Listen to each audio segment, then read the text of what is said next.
Oi, pessoal, que delícia a gente com mais um podcast, com mais um tema importantíssimo. E o tema de hoje, raças e etnias, as cores da adoção. Então, esse tema mais oportuno não poderia ter, né?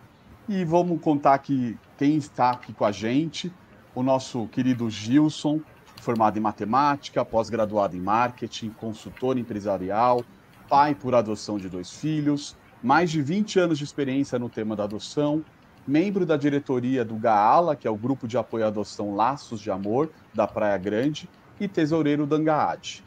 E hoje, a nossa super Jussara, que é graduada em Direito, pós-graduando em Políticas Sociais e Questão Racial, analista do Ministério Público de Minas Gerais, membro da diretoria do GRAAL, que é o Grupo de Apoio à Adoção em Uberaba, presidente da Angaad, autora dos livros Adoção ao Alcance de Todos, Adoção Interracial e Como Me Descobrir Branca, colunista da Isto é Mulher e mãe do Dudu.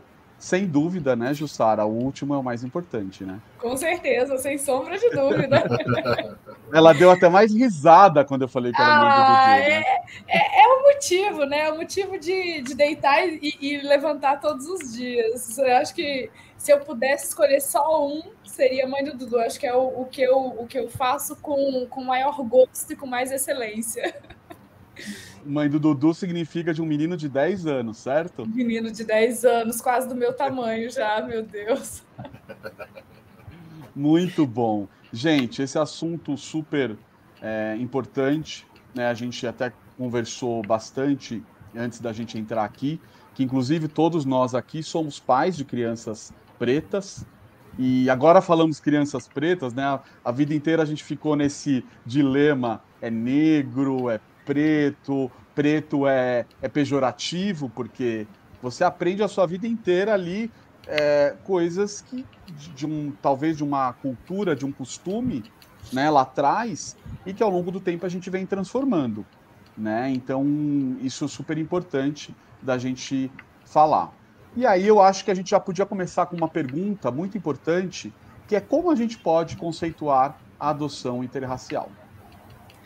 Bom, só pegando gancho nessa abertura sua, acho muito bacana a gente fazer essa interligação com outras culturas, né? Se a gente pensa, por exemplo, em como o pessoal nos Estados Unidos nomeia, né? A gente fala preto, fala negro. Se a gente pega a história dos Estados Unidos, eles falam black people, eles falam pessoas pretas. O errado lá é justamente o negro, porque o negro ele vem com nigger. O nigger que é o ataque. E aqui a gente fez o caminho inverso por muito tempo, né? O preto é que era o errado. E hoje a gente sabe que não. E ainda somos questionados, né? E as pessoas são questionadas todos os dias sobre isso. Mas vamos conversar sobre isso ainda.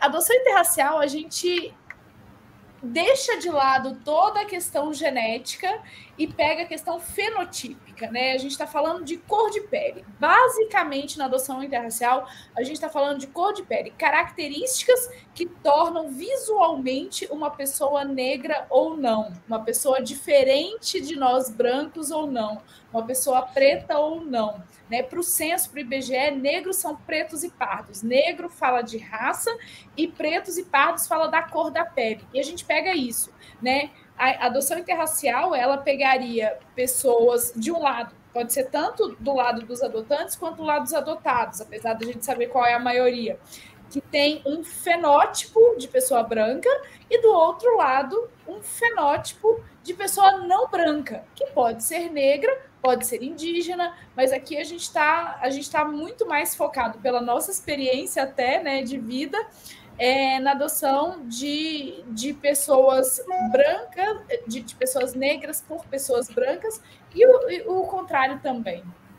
E tem o mais correto falar em raça, falar em etnia, por exemplo? Na verdade, são diferentes, né? Raça e etnia são conceitos que se aproximam muito, mas são diferentes. A raça é a questão do fenótipo. A etnia, ela vai além, ela vai na cultura, né, na língua, nos costumes. Então, a etnia, ela dá um passo além, ela dá um mergulho a mais. Você falou, você deu uma informação super importante, que eu acho que até o Gilson pode contribuir isso também, que é aquela história da gente sempre, né, não sei se dá para dizer que a maioria das crianças são pretas, né, tem mais criança preta para adoção, e até eu queria que você contasse esse relato que você tem um filho mais velho que é preto, ficou na fila esperando a segunda filha, e que veio uma filha branca, e para sua surpresa, né? Então você teve essa. Porque a gente sempre nessa adoção, a gente tem aí.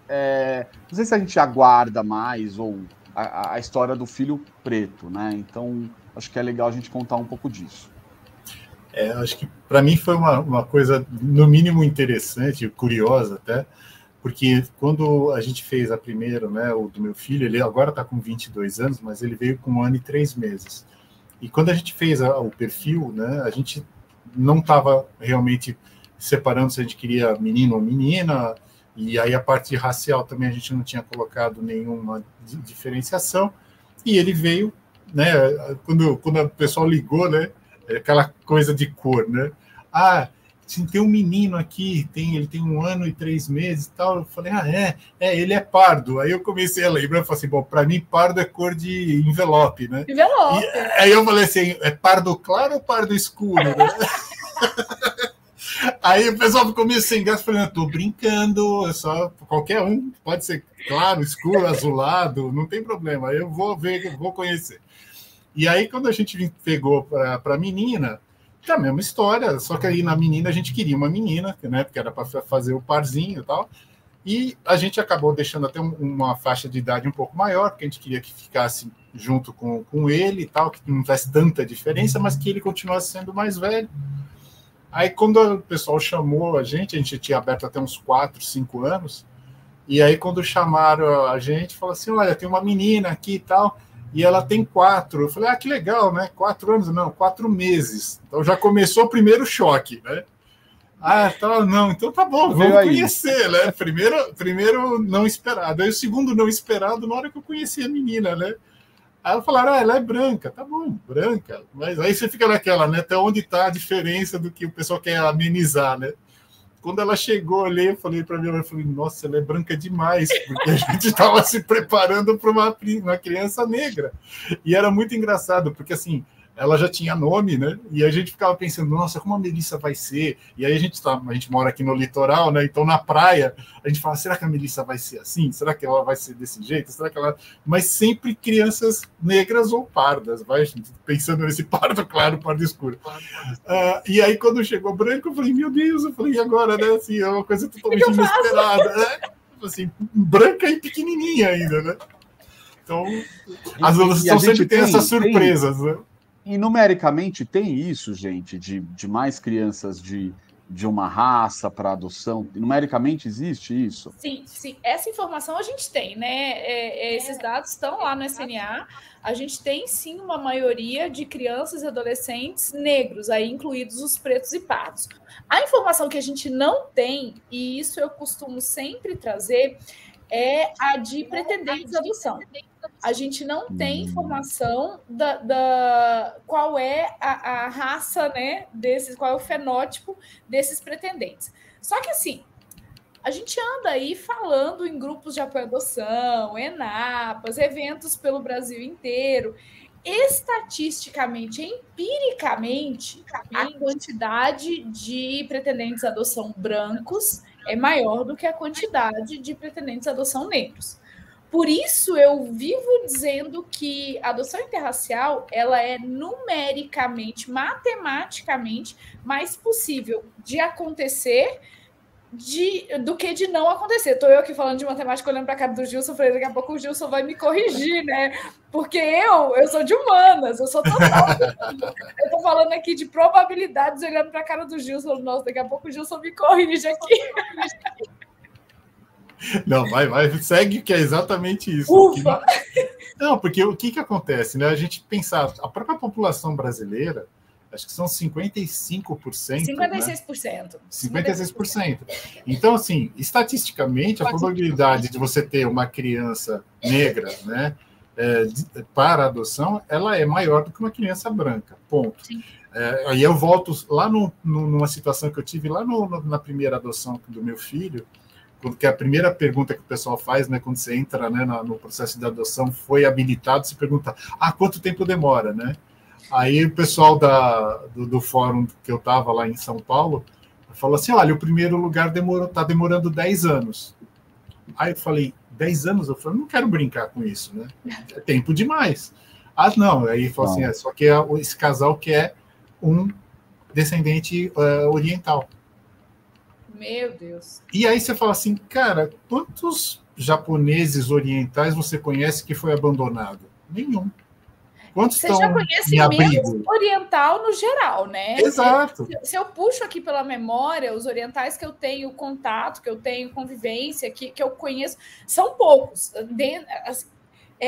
Vou eu falando de números de novo, né? Proporcionalmente, eu estou ficando com medo de citar termos matemáticos aqui. Proporcionalmente, a quantidade de orientais que eu conheço é menor do que o restante. E a própria eu até tenho uma situação, né? Quando eu tive a aproximação do abrigo das minhas filhas, tinha uma criança asiática no abrigo. Tinha. E ali eu fui, ela não estava para adoção, provavelmente. Ela não estava disponível ainda, né? E nem está, né? Mas ela estava ali numa passagem por alguma coisa que aconteceu e tudo. Aquilo para mim foi surpresa da surpresa da surpresa, porque você não existe nem a história, né? Olha que loucura, que aconteceu uma história e aí tiraram a criança dos pais momentaneamente para cuidar ali e tal. Ela ia voltar para a família, mas olha que exceção, né? Exatamente. Então, quando a gente vai para os extremos, né? A gente percebe o quanto isso vira uma exceção mesmo, né? Então, o provável, né? Da mesma maneira que você fala assim, pode acontecer? Pode. Pais negros terem uma criança branca. Pode. O que eu já ouvi falar, e aconteceu no nosso grupo, a gente teve um caso de pais assim, quando os pais chegaram para conhecer a criança, ele até perguntou, ele falou assim, vocês realmente têm certeza que essa criança é para mim, né? E aí você fala assim, eu já vi acontecer de casais negros, um casal negro aqui em Uberaba, eles foram chamados para conhecer um bebê branco, e era a vez deles e tal, e aí eles falaram, a gente não consegue porque a gente não vai conseguir lidar com a sociedade nessa configuração de família. Infelizmente, a gente não soube preencher o cadastro e tal, porque a gente não consegue. E realmente, eu fico pensando, se pra gente, às vezes não, é puxado, o contrário, gente, eu conheço poucos, mas conheço algumas situações assim, e é muito difícil. É muito difícil. Então tá aí da diferença de realidades, né? Tá aí a resposta para uma pergunta que eu ia fazer, que é a importância de falarmos sobre adoção interracial, né, gente? Com certeza. A gente precisa porque ela é muito provável de acontecer. Ela é muito provável de acontecer, né? E aí a gente tem uma outra pergunta que é importantíssima, que é, vocês acham que há hoje uma aceitação maior de adoções de crianças e adolescentes negros no Brasil ou não? Eu tenho uma teoria. Teorize. Vamos lá para a teoria. Eu tenho uma teoria, minha teoria chama Família Margarina. Sim, existe uma aceitação maior, mas essa aceitação maior, ela não vem de uma conscientização. Ela vem de uma idealização do que é a família margarina. A gente observa muito isso acontecer com, lá atrás, a adoção por Brad Pitt e Angelina Jolie. Começaram muito essa onda. Não foram os primeiros famosos a fazerem adoção interracial. Bruno Galhaço e a Giovanni. Então, eu ia cair nisso daí. Esse daí, gente, é o problema do Brasil.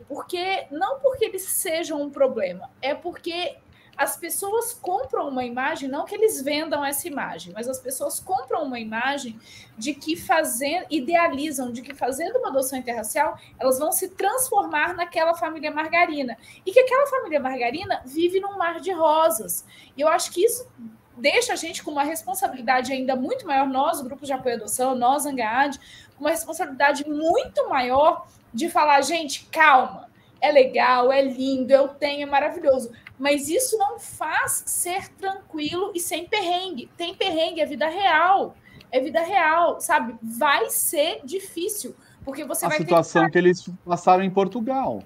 Sim, certo? Sim. Que teve toda a história do restaurante, né? Exatamente. Que foi o que apareceu, né? A gente tem muita coisa que a gente não vê. É isso aqui. É por isso que eu sempre digo, é importante que nós, não nós que estamos já com os nossos filhos, eu acho que antes ainda, nós que nos abrimos para uma adoção interracial, todo mundo deveria, mas especialmente nós que nos abrimos para uma adoção interracial, nós precisamos encontrar o letramento racial antes que o racismo encontre os nossos filhos, porque ele vai encontrar. A gente tem que partir desse ponto. O racismo vai encontrar nossos filhos. É quando, não é se, é quando. Então, eu acho que romantizar a família margarina, isso aumenta, sim, a aceitabilidade. É ótimo, por um lado, mas a gente não quer resolver números. A gente quer que esses números se resolvam com a colocação de crianças e adolescentes em famílias que estão prontas para recebê-los, que estão preparadas para o perrengue que vem. Porque o perrengue vem, e nós não fomos ensinados a lidar com o perrengue, porque nós nunca vamos passar o perrengue. Nunca. Exatamente. Né? Exatamente. Então, assim... Eu acho que, assim, se a gente pudesse falar que melhorou, o que eu acho que melhorou? A gente está aqui discutindo esse assunto. Isso melhorou. Isso é sensacional. Né? Isso é sensacional. Eu acho que até que a gente melhorou nesse aspecto de conversa, de a gente colocar desse assunto fazer parte da nossa mesa, né? Do nosso dia a dia. Eu acho que isso melhorou, né? Se eu não me engano, uma das últimas consultas que eu fiz lá no SMA, quando a gente fala sobre pais, né, que aceitam só crianças brancas, eram 23%, 25%. Então, nós estamos falando que 75% aceitam. A dúvida que a gente tem é se esses 75% sabem ou imaginam o que vão enfrentar. E aí é o trabalho dos grupos de apoio. Mas eu não, para mim, eu tinha esse discurso, né? Não vejo cor, para mim é indiferente, o que vier vai ser meu filho e ponto. E esse é um discurso que eu combato todos os dias. Mas eu tive esse discurso e me preocupa esses 70 e poucos % aí estarem ali nesses 70 e poucos % com esse discurso. Porque eu tive esse discurso e não pensei diferente antes da adoção do meu filho. Foi depois que eu falei, opa, peraí. É um pouco do discurso assim, exato, né, gente? Aquele discurso que vocês já passaram, e eu tô passando isso há muito pouco tempo, que é a história assim, você adotou, você é Deus, te coloca num pedestal, como e aí você o fato caridoso. De você adotou, exatamente, você está fazendo uma caridade, enfim, e aí o fato de você adotar uma criança negra, né, parece que eleva um pouco isso. É o sobre-Deus, exatamente. É o master, né? E não tem nada a ver, né, gente? Não, essa relação não existe, né? E eu acho que essa coisa da gente ter um tratamento que a gente fala igual, independe da cor, tal, eu acho que isso funciona muito da porta de casa para dentro. Então, a gente tratar isso, falar sobre isso normalmente, legal. Quando eles começam a ir para a porta, né, da porta para fora, aí é que a coisa pega. Porque se a gente cria, né, numa situação, né, que não, é tudo igual, nós somos iguais, a gente se enxerga igual, tá bom. Conceitualmente, sim. Mas na prática, a gente precisa tomar muito cuidado, porque muitas vezes eles não estão preparados para aquilo que eles vão ouvir ou ser questionados ou qualquer coisa lá fora. E aí eu queria emendar já uma pergunta. Qual trabalho é realizado para que os pretendentes entendam as peculiaridades da adoção interracial? Então. Hoje em dia a gente faz isso, né? Então, a gente está aqui gravando um podcast, porque as pessoas que a gente imagina que as pessoas vão ver, vão ouvir aí no trabalho, lavando pro agora e para a posteridade, né? Exatamente, exatamente. Então, assim, a gente tenta fazer uma mudança. Hoje, o que a gente faz é um trabalho muito de formiguinha, de falar dentro dos grupos de apoio à adoção, levar isso para eventos, fazer podcast, roda de conversa. Existem já livros, né, específicos. Muitos eventos estão trazendo a temática, mas eu acho que a gente, enquanto movimento mesmo nacional de apoio à adoção, enquanto ANGAAD, a gente precisa dar um passo a mais. A gente já tem maturidade institucional para dar um passo a mais. Na minha opinião, o nosso passo a mais vai ter que ser trabalhar e aí é um grande sonho que eu tenho, em pontos mínimos que precisam fazer parte da preparação para a adoção, daquela preparação que é necessária e que não é regulamentada como ela deve ser. Né?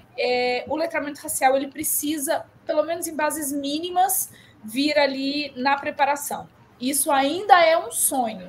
Né? Eu espero que daqui a alguns anos, quando as pessoas busquem esse podcast, encontrem e falem, nossa, que podcast antigo, isso já seja uma realidade. Eu espero que isso aconteça. Explica para a gente o que é esse letramento racial, só para quem está ouvindo isso, inclusive a primeira vez. Então, e é até legal falar disso, porque normalmente quando a gente vai conversar em grupo de apoio à adoção, eu faço um experimento, adoro fazer esse experimento. Aconteceu semana passada. Gente, quem aqui é pretendente à adoção? Quem aqui tá... Eu olho assim, majoritariamente pessoas brancas. Quem aqui colocou lá no perfil que aceita crianças negras? Quem aqui sabe o que é letramento racial? As pessoas não sabem. Cri. Isso me preocupa, porque volta lá naqueles 70 e poucos % que o Gilson falou. Né? Isso me preocupa. O letramento racial, a conceituação dele é muito simples. Né? Aqui em Minas, a gente usa... É muito fácil para a gente entender essa história do letramento, porque aqui a gente tem muito essa história de falar que fulano é letrado, quando fulano é estudado, quando fulano estuda alguma coisa, quando fulano é uma pessoa que é das letras, né? Ele é letrado. Então, racialmente letrado é que ele se dedica também a entender o que são essas raças, essas interações entre raças, o que significa o que significa ser racializado. E aí, quando a gente fala de racializado, o que vem na cabeça da pessoa? O negro, né? Por quê? Racializado, negro. E a gente também precisa entender esse processo de letramento racial que nós, brancos, somos pessoas racializadas. E é aí que o negócio começa a ganhar os contornos que ganham, porque a gente entende que a gente é cheio de privilégio. Né? Nessa história do letramento racial, a gente entende que não dá para falar que é todo mundo igual. Que dentro de casa, beleza, essa história que o Gilson falou, a gente não vai fazer diferença. Ele não faz diferença entre o filho negro e a filha branca. Não tem diferença. Mas ambos sabem que o mundo faz. O mundo significa os tios, da porta para fora é outra coisa. Todo mundo. Exatamente. Todo mundo faz. A gente faz, né? A gente naturalmente faz. A gente não vai fazer com os nossos filhos, porque são nossos filhos. Mas a gente naturalmente faz isso com os outros. Por exemplo, se a gente vê um cara de terno do lado de um carro de luxo. Se o cara é branco, a gente imagina que o cara é o dono do carro. Se o cara é negro, a gente imagina que o cara é o motorista, é o segurança. A gente não imagina que ele pode ser o dono do carro. Então, a gente faz essa diferença o tempo todo. Né? E achar que os outros não vão fazer com os nossos filhos, a gente precisa ensinar para eles que as pessoas vão fazer isso com eles. E é difícil, a gente só consegue fazer isso a partir do momento que a gente enxerga a diferença. E a gente nomeia a diferença. Né? É um processo que faz com que a gente olhe primeiro olhar para a gente e fale, opa, eu sou diferente também. né? Então, é um processo, esse processo de letramento racial, ele precisa acontecer e a gente precisa perder o medo dele, porque entrar nele urgente, significa né? repensar os privilégios. E é difícil, é ruim sair desse lugar de conforto. Dói. Tem mais uma pergunta aqui, que você estava falando de... Acho que o Gilson vai falar questão de escolha, e eu já volto, então, com essa pergunta completa. É só um detalhe que eu acho que tem um ponto que eu sempre falo que assim, eu não sei se eu estou vendo o copo meio vazio ou o copo vazio inteiro, né? Então, nunca vai ser meio cheio, sempre meio vazio. Pensando nos grupos de apoio, né, que a gente está fazendo um trabalho e os grupos de apoio sempre têm esse papel muito importante, é muito diferente dos pretendentes que estão frequentando esses grupos de apoio, mas se a gente pensar que tem mais de 30 mil pretendentes numa fila de adoção, né, nacional, se a gente somar todos os pretendentes que tem nos 200 e tantos grupos do Brasil, a gente deve ter quantos por cento? 10%? 20% dessa população? Gilson, eu não vou falar em números com você, eu não sei. Se você falar, eu vou acreditar. Mas, né, se a gente somar quantas pessoas, quantas famílias a gente atende em todos os grupos do Brasil? Se fosse metade, eu já ficaria muito feliz. Mas tem uma outra metade que nunca participou de um grupo de apoio à adoção, está na fila, talvez esteja com esse perfil aberto e não tem a menor ideia do que ele vai enfrentar. Né? Então, acho que essa preocupação que a gente está cumprindo o papel dentro dos grupos de apoio à adoção, mas a gente tem uma população muito grande fora dos grupos de adoção, que eles precisariam saber disso também. E aí eu acho que o grande desafio é como fazer essa informação chegar fora desse ambiente que a gente consegue influenciar de alguma maneira também. E eu acho que a gente tem uma responsabilidade um pouco das conversas social, ter esses grupos de apoio cada vez mais próximos e trazer isso. E eu acho que levar a conversa, sabe o que eu acho importante? Levar a conversa para fora do mundo dos grupos de apoio à adoção. Fora da bolha, né? Que a gente fala. Fora da bolha. Falar para a gente é fácil. Eu costumo dizer que a gente muda o mundo na fila do supermercado.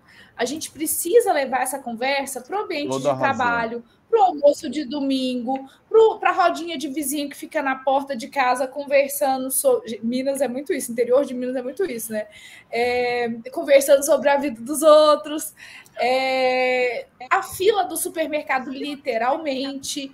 Né? Então, eu acho que a gente precisa sair da bolha e levar essa conversa para outros ambientes, até fora da adoção, porque, de alguma forma, esse pessoal que não vem em grupo de apoio à adoção, eles convivem socialmente. Eles não vivem ali isolados do mundo. A conversa vai chegar neles de algum jeito. Né? Então, eu acho que a gente cumpre um papel social, mesmo de preparar o mundo para isso, e também conseguimos ampliar o alcance para que talvez chegue nessas pessoas que não frequentam o grupo de apoio à adoção. Eu vejo dessa forma. Perfeito. A pergunta que eu ia fazer é a seguinte: há algum tempo houve um pedido de providência junto ao CNJ para que, dentre outras medidas, fosse suprimida a possibilidade de escolha de cor de pele no perfil pretendido da criança, sob o argumento de que isso reduziria o preconceito. Isso é um caminho? Olha, na época que isso aconteceu, a gente estava em plena pandemia e todo dia tinha live. Teve uma live que era o pessoal que estava realmente à frente desse pedido. Eu não sei como esse pedido está hoje, o dia que a gente está gravando.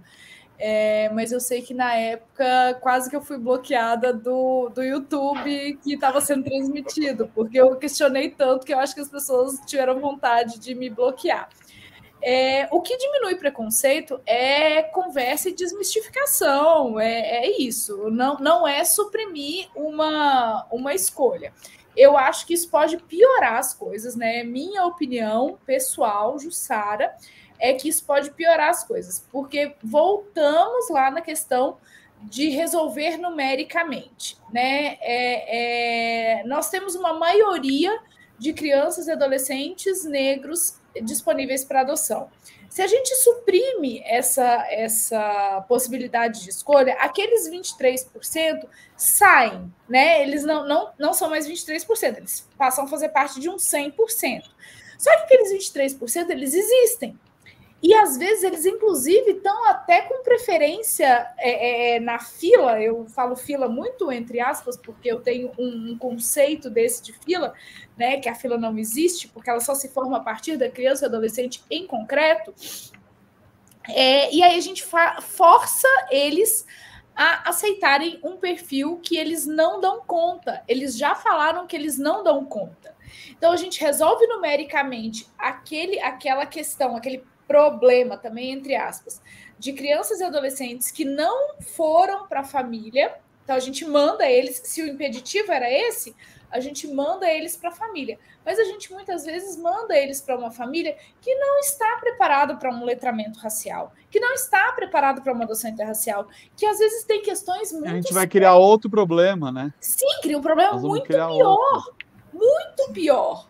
Né? Que às vezes tem alguns conceitos extremamente racistas, porque nós vivemos em uma sociedade que é muito racista e que vai fazer essa criança, esse adolescente, passar por situações dentro de casa que ela nunca merecia passar. Ninguém merece passar e vai passar dentro de casa. Isso é um lugar de proteção. E acho que na hora de você preencher essa ficha ou colocar esses dados, por exemplo, eu fui perguntado ali o que você... para mim não era importante raça, não era importante, né, a idade, sim, que eu acho que isso você tem que ser sincero com a tua vida, né, com que... E outras questões, por exemplo, doença mental, cadeirante, por exemplo. Era uma possibilidade que poderia vir, e eu coloquei que o não aceitar era o fato de eu entrar, estou entrando sozinho no processo de adoção. Eu tenho que saber meus limites. Sim. Entendeu? Então, acho que isso respeitar esse limite mesmo. Respeitar e te respeitar. Eu acho que isso é importante. Né? E com porque isso eu acho que a criança que está vindo. Sem dúvida. Então, isso entra nessa sincronia aí que a gente acredita, né? Eu sempre falo que essa situação é sempre aquela análise rasa, né? Do tipo assim, se eu tirar esse detalhe, vai melhorar o processo, ou vai aumentar. Cara, só propõe isso quem não conhece o processo. Com certeza. Se conhecesse, nem cogitaria fazer isso. Com certeza. Então, a gente vê muitas vezes, né, o pessoal sentar na janelinha, né, já todo mundo é especialista em alguma coisa, e fala assim, não, vamos resolver o problema da fila. Né? E aí você fala assim, cara, você aumenta o problema da devolução depois. Aí, bacana. E aí você corta... Você resolve aqui... De novo. Você piora, porque você vai quebrar vínculo de novo. Então, para quê? Sim. Qual que é a função disso? Eu não consigo entender a lógica na cabeça das pessoas. E aí a gente entra numa história que já entra numa pergunta, né, que é a preparação dos pretendentes hoje. Ela é efetiva no que diz respeito à adoção interracial? O que ainda precisa ser feito?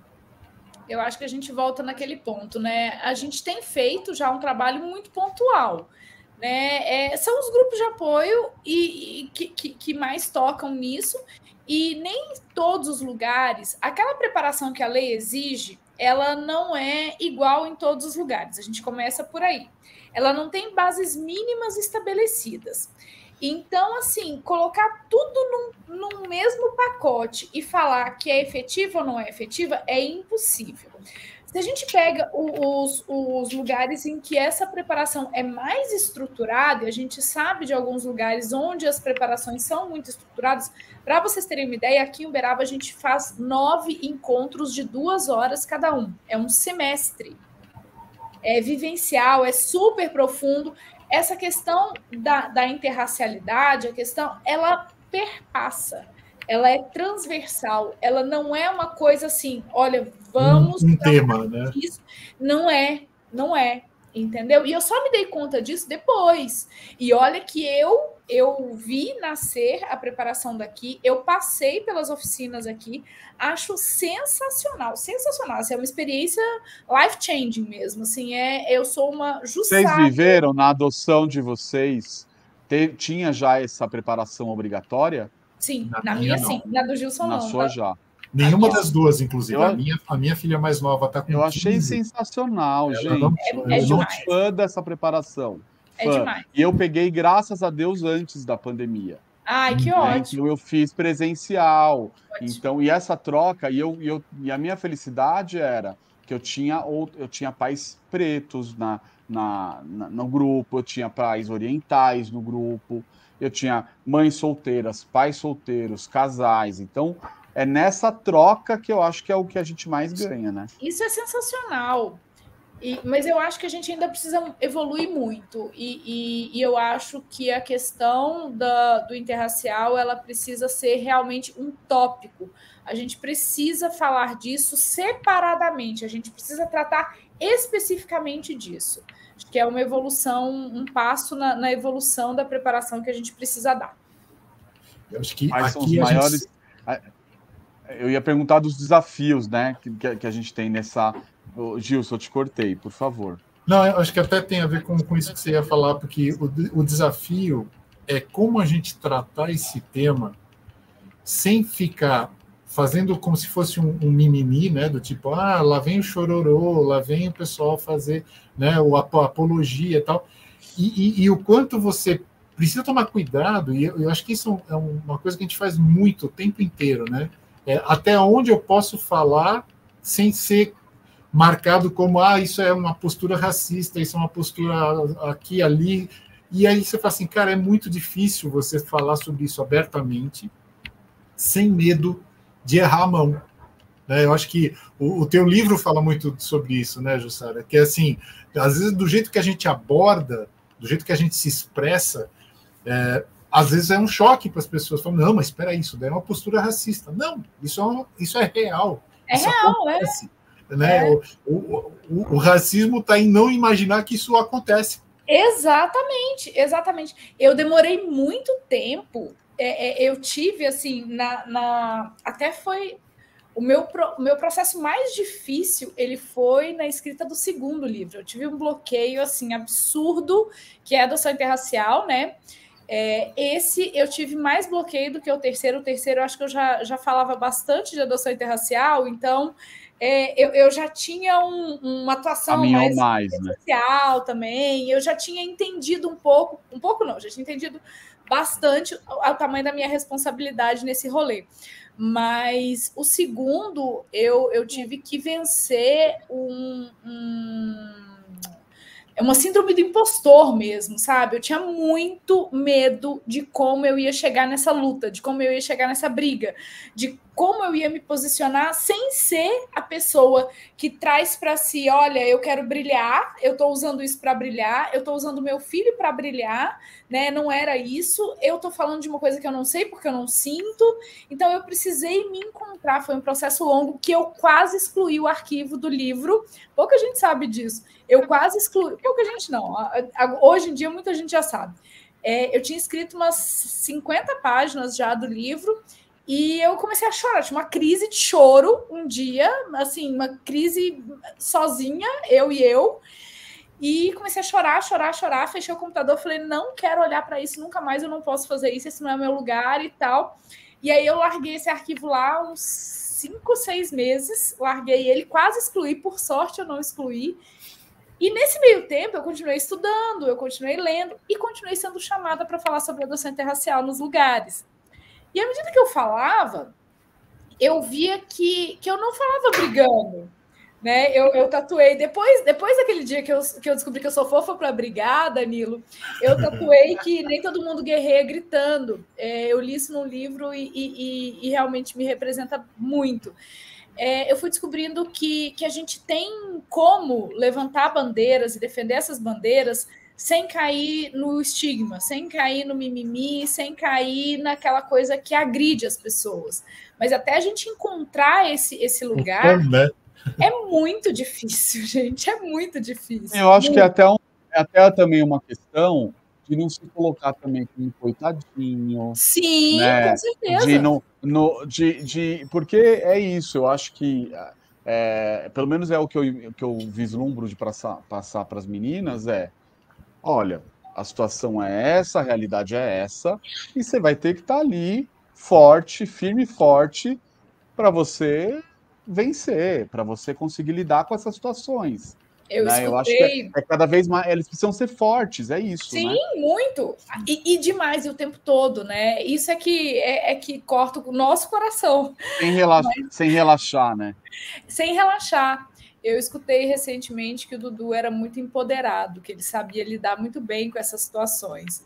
Aí, na hora que eu escutei isso, era para ser um elogio, e eu pensei, cara, ele ser empoderado aos 9, né? Ele tinha 9 ainda, aos 9 anos, significa uma violência do mundo muito grande e um trabalho de todos. Ele não é empoderado porque eu fiz isso daqui, ele ficou empoderado.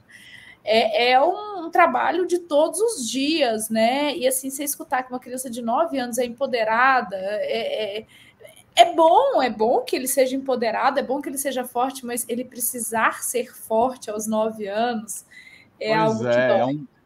é um fardo pesado para uma criança de 9, Tem né? um caso que eu acho muito interessante com meu filho, que assim, o meu filho ele tem alguns apelidos ao longo da vida, né? Um deles é vô, né? Porque ele reage muito e ele atua em algumas situações como um velho, literalmente, porque ele tem uma bagagem de experiência que eu acho que é muito legal.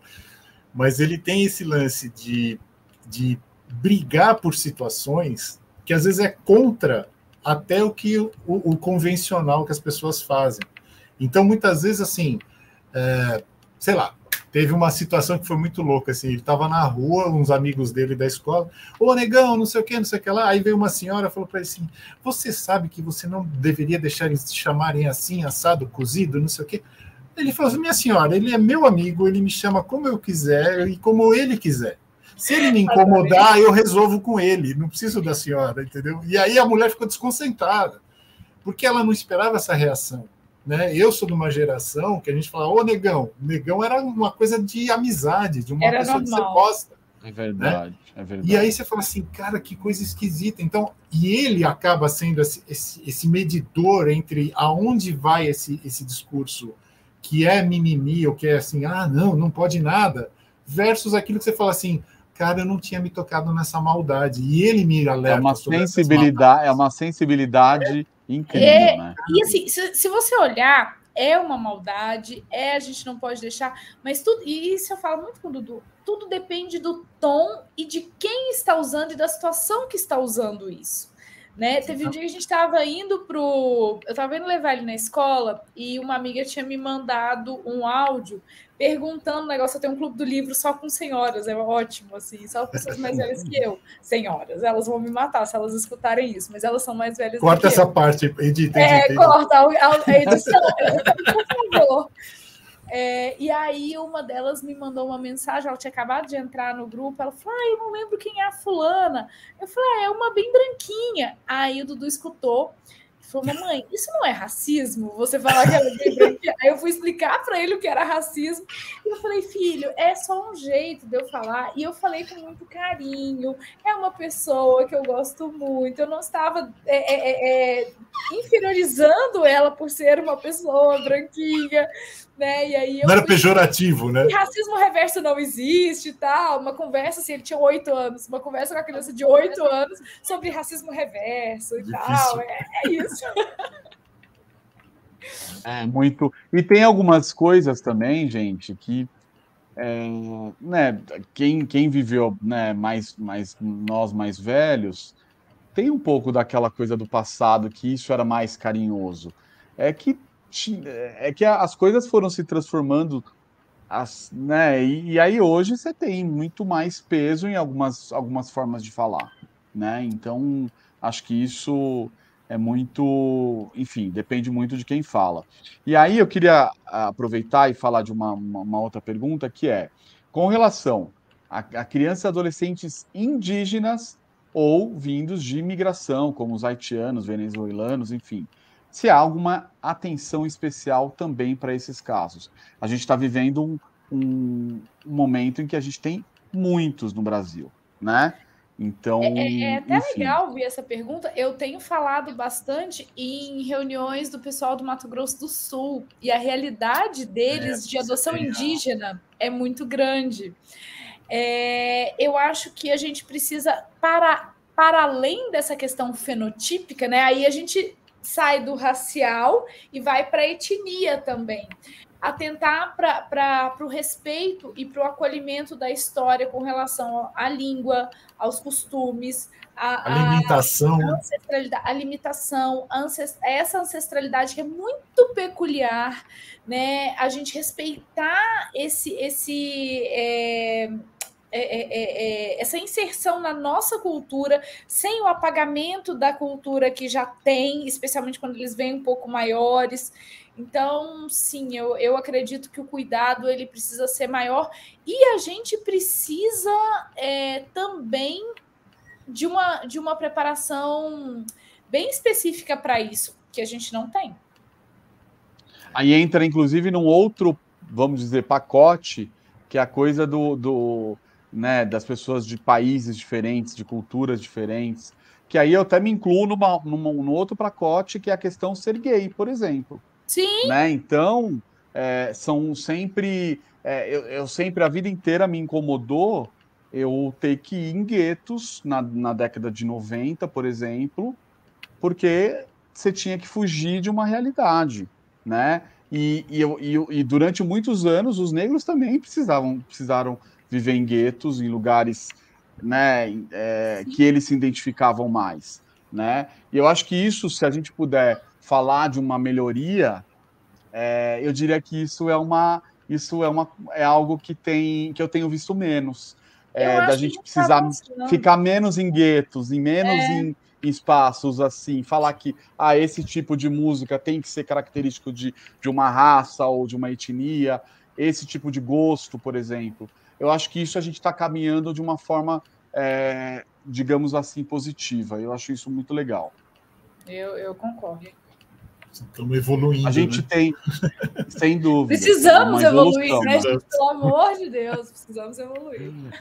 Aí temos mais uma pergunta que é se a fala carinhosa do passado tem a ver com um racismo enrustido, que era aceito e agora é percebido e combatido. Com certeza, com certeza. É aquela história. Se você entra num ambiente e pergunta, o racismo existe? Sim! Você se considera racista? Não! Né? Então é isso. Racistas são os outros, né? Racistas são os outros. Então, eu acho que vem muito daquilo que era normalizado, né? Era muito normalizado. Era tão sutil que... não, mas é aquela história. O racista, ele é o mal. Ele é o que aponta o dedo, ele é o que xinga de macaco no estádio. Mas só perceber... projetar que o dono do carro, que é o cara negro, achar que ele é o motorista por ele ser o negro, isso não é racismo. Isso é racismo. Só que isso era aceito lá atrás, né? Isso era normal. Claro. Mas é normal. Aí a gente tem que voltar mais uns 10 passos e voltar lá no 13 de maio, não no 13, no 14, porque a gente está preso no 14 de maio até hoje, né? O 14 de maio, nós vivemos o 14 de maio todos os dias, que é o para onde a gente jogou aquelas pessoas negras que a gente deu a liberdade, bem entre aspas.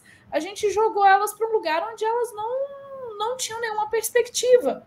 E elas seguem ainda vivendo muito presas nessa falta de perspectivas de serem estigmatizadas, né? E de sofrerem violências que para nós podem ser pequenas violências desse carinho, muito entre aspas, mas que são grandes violências para elas. E a gente tem coisas que a gente não enxerga, né? Eu vou dar um exemplo muito verdadeiro. Eu sou casado com um negro e a gente passa por algumas situações que eu jamais vou perceber. Então, por exemplo, outro dia a gente foi numa festa eu tenho muitos amigos arquitetos e aí ele me fez a seguinte pergunta: você viu quantos negros convidados estão na festa? Aí ele falou: e você olha quem está servindo? Então, assim, não tinha nenhum negro Chama que teste não do fosse pescoço. servindo. Esse teste do pescoço é Todos genial. estavam Conta para servindo. todo mundo. E, Conta para todo mundo. e aí é isso. É um olhar que eu vou te falar que eu nunca percebi, gente. Agora, toda vez que eu vou, eu olho. Porque agora virou uma ficha. Bateu a ficha, né? E isso começa a me incomodar também. Eu acho isso sensacional, porque era uma coisa que eu não via, né? Esse lance do teste do pescoço, isso é antigo, isso existe há muito tempo. Eu não sabia que chamava teste do pescoço até o dia do lançamento do meu livro em São Paulo. Eu não sabia o nome disso. E eu sempre falava para as pessoas fazerem isso. Todas as vezes que eu ia falar em algum ambiente sobre adoção interracial, sobre racismo, eu sempre terminava as minhas falas pedindo: eu quero que vocês façam um exercício. Vou pedir para vocês um favor. Vocês vão escolher um lugar onde vocês frequentem, e nesse lugar pode ser um restaurante, um shopping, uma farmácia, um restaurante, qualquer coisa, um supermercado, e vocês vão chegar e vão olhar. Vão tirar ali 10 segundos para observar. Tem negros dentro desse ambiente? Qual a proporção entre negros e brancos?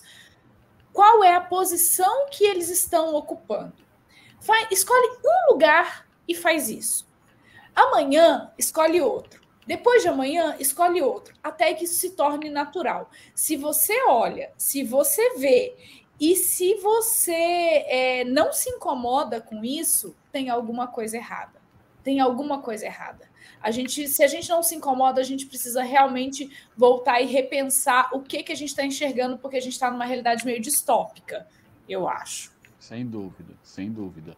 E aí, mais algumas perguntas aqui, estamos chegando ao fim, mas tem pouquinha coisa aqui para a gente perguntar. Uma se dá para mostrar que Angaad trabalha efetivamente nessa linha inclusiva. Dar algum exemplo, contar alguma coisa, o que Angaad está fazendo.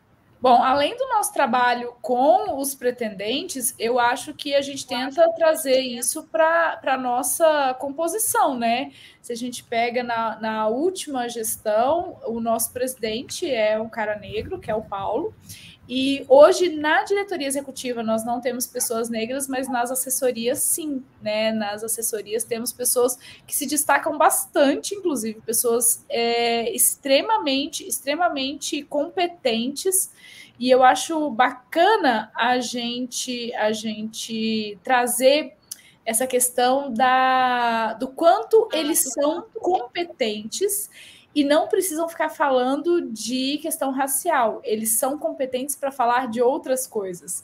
Ele não é competente porque são pretos, né? Não é. Eles são competentes porque eles são. Caramba, né?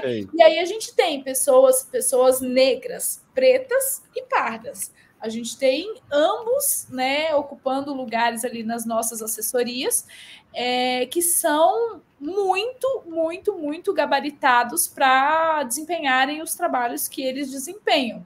Então, por mais que hoje nós não tenhamos na diretoria executiva pessoas negras, não foi por falta de convite, inclusive, pessoas que negaram o convite, que eu poderia começar a citar nomes e puxar a orelha das pessoas, mas que porque não são tão competentes no que fazem que não tinham disponibilidade para se dedicar não querem entrar pela metade. Né? Exatamente. E aí ficaram...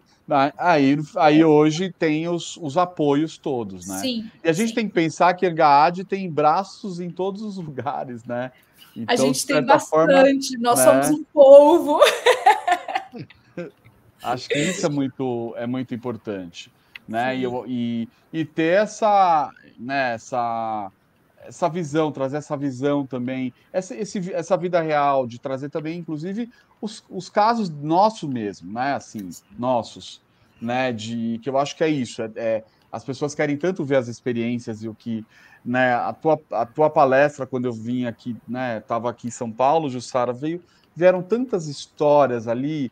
Isso é tão legal porque eu já vejo ali eu vivendo isso, né? Eu estou hoje exatamente completa 2 meses que as meninas estão comigo Então, assim, eu não vivi nada, né, do que eu sei que eu vou viver ainda, né? E aquela coisa, não é a coisa da família Margarina, não é essa ilusão, né? Porque a gente tem que saber que a gente precisa estar ali preparado ou se preparando para que a gente passe bem por essas situações, né?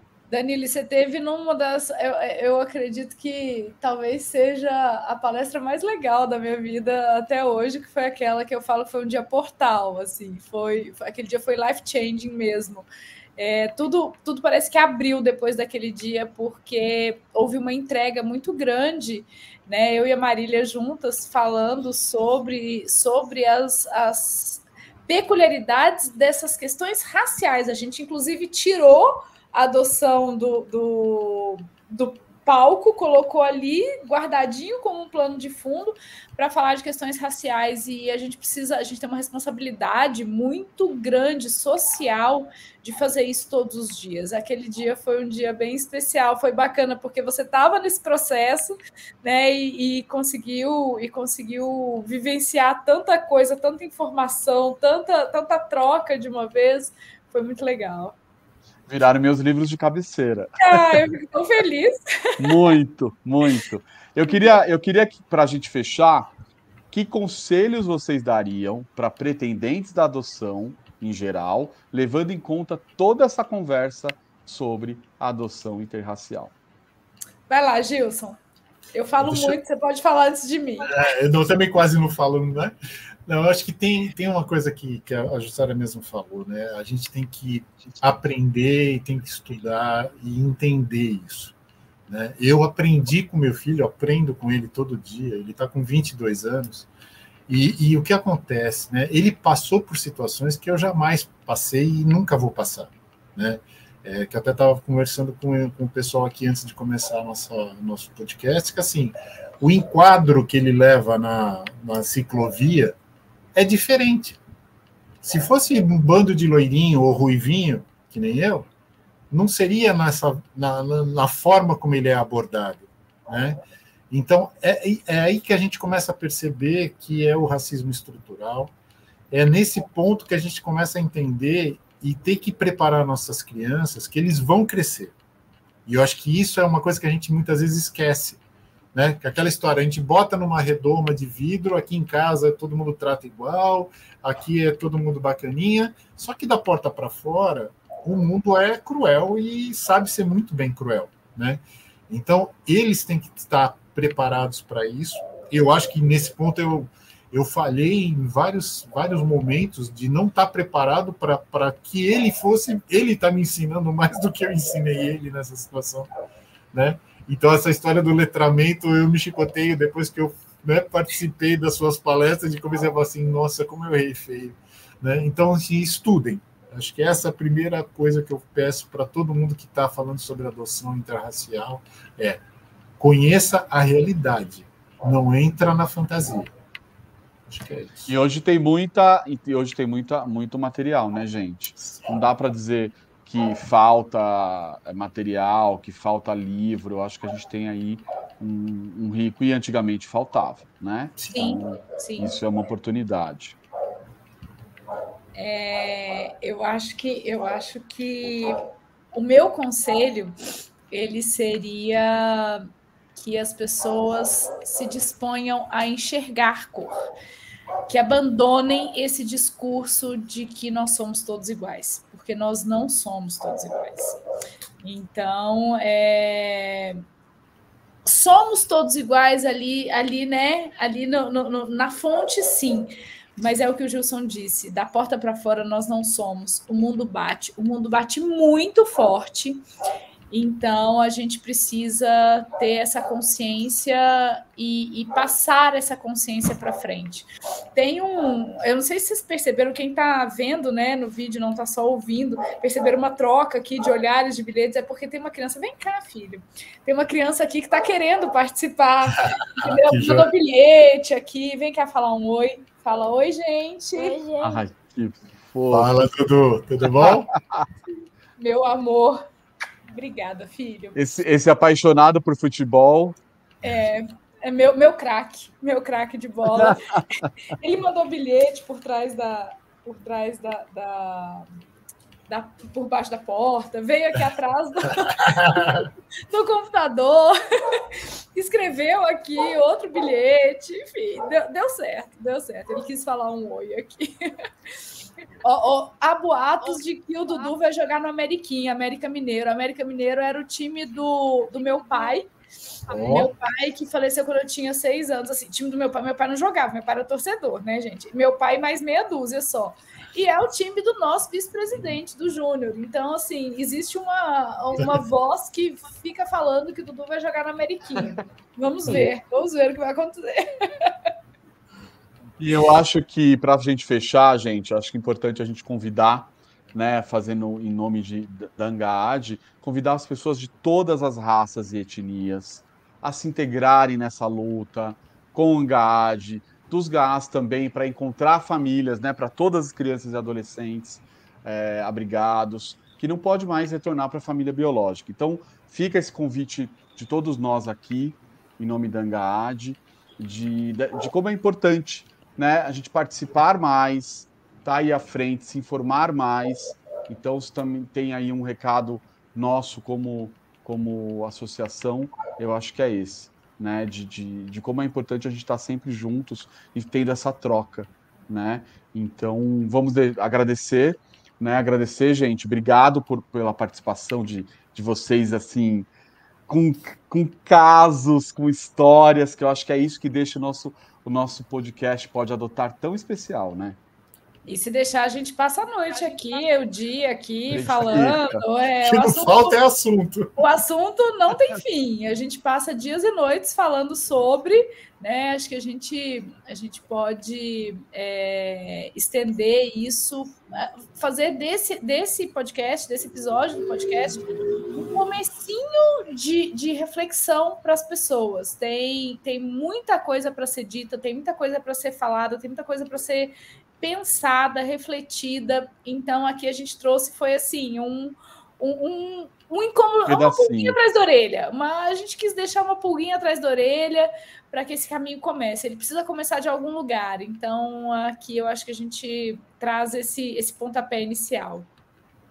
E convidar a gente tem outros temas que a gente já trouxe, então, para vocês conferirem os temas anteriores e também sugerir temas futuros. A gente tem aí, a cada 2 semanas, a gente tem lutado para conseguir colocar, né, o Pode Adotar no ar, né, com temas bacanas, com convidados. Então fica aqui o convite também especial para vocês sugerirem temas. E até o último teve bastante participação, as pessoas mandando perguntas e dúvidas, que também isso é importante, tá bom? Gente, só queria lembrar uma coisa rapidinho, que a gente escuta muito falar da questão racial agora em novembro, por causa do Dia da Consciência Negra, né, que é agora, dia 20, mas trazer as pessoas para que essa seja uma pauta durante o ano inteiro, que a gente possa falar das questões raciais durante o ano inteiro, que a gente não precise de 21 de março, 13 de maio e 20 de novembro para falar para trazer as reflexões e a mudança de atitude, né, dentro desse contexto racial. Que seja constante. Seja constante. Muito bom. Gente, obrigado. Muito obrigado. Tchau. Valeu, beijo, pessoal. gente. Tchau, tchau. Até o próximo. Até.